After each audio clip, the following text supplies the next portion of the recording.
Item number SCP-600. Object Class Safe. Special Containment Procedures. SCP-600 is contained in a Class E suite in Site-17, dimensions 15 meters by 15 meters by 3 meters. 2 security cameras monitor the subject at all times. A standard steel door with a reinforced double-pane window secures the suite. No double procedures are required for exiting or entering the suite, with the caveat that SCP-600 may attempt to follow researchers out of containment. A simple reprimand in order to return to containment has proved sufficient to curtail his behavior. SCP-600 is a humanoid entity, approximately 1.7 meters tall, with a build approximating an adult human male of average weight for its height. The subject is generally featureless, lacking facial features, external ears, nails, body hair, genitalia, and anus. Full-body scans have shown SCP-600 to have no internal structures of any kind, instead being formed from an unknown material of uniform density close to that of human muscle tissue. It neither ingests, respirates, nor excretes. The subject's age has not been determined. SCP-600 telepathically affects all humans who view it, causing it to take on their superficial personal characteristics.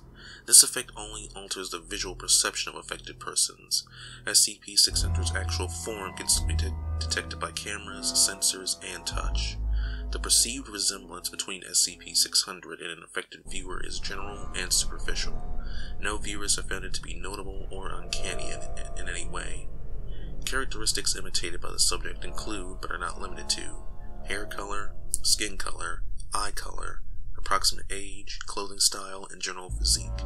Note that clothing imitated by SCP-600 is entirely illusory. Animal tests reveal that non-human organisms appear to not perceive the subject unless they physically collide with it. When humans are present, SCP-600 will attempt to engage in conversation. Its conversational repertoire is limited. It will discuss trivialities such as weather and other small talk, or attempt to commiserate with those present about professional matters as if it were similarly employed. Such discussions are superficial, filled with jargon appropriate to the person's area of expertise, but consist largely of obvious statements and platitudes. Attempts at more substantial discussion are deflected, and SCP-600 displays no deep domain knowledge of any field of employment.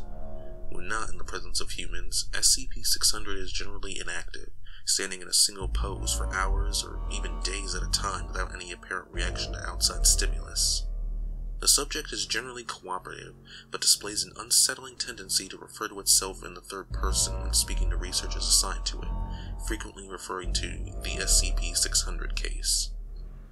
It has requested that researchers refer to it as George, but is not upset by refusal to do so. Interview 600-E. Good morning, SCP-600. Today we're going to be performing some tests of your recall abilities. Hey, no need to be so formal. I told you before, just call me George. I don't think that would be appropriate. Always the consummate professional. Anyway, how are the kids doing? Must be pretty big by now. I'm not going to discuss that with you. Now if you would please look at the 4 images on this page. Oh, that's cool. Let's get down to business. Say, what are your thoughts on the SCP-600 case? He's certainly an odd one, not that we haven't seen our share of odd ones. Personally, I think the containment procedures are a little lax. Please try to focus on the exercise. Now, in the first picture, do you think his ability is mimetic? Wasn't Dr. team looking into that? If you are unable to focus on the matter at hand, I will be forced to discontinue this exercise. Oh, sorry. It's just that it's such a fascinating case. You want to get a beer after work? I have some theories that I'd like to bounce off of you. I have a suspicion that is tied up in this exercise somehow. This exercise is over.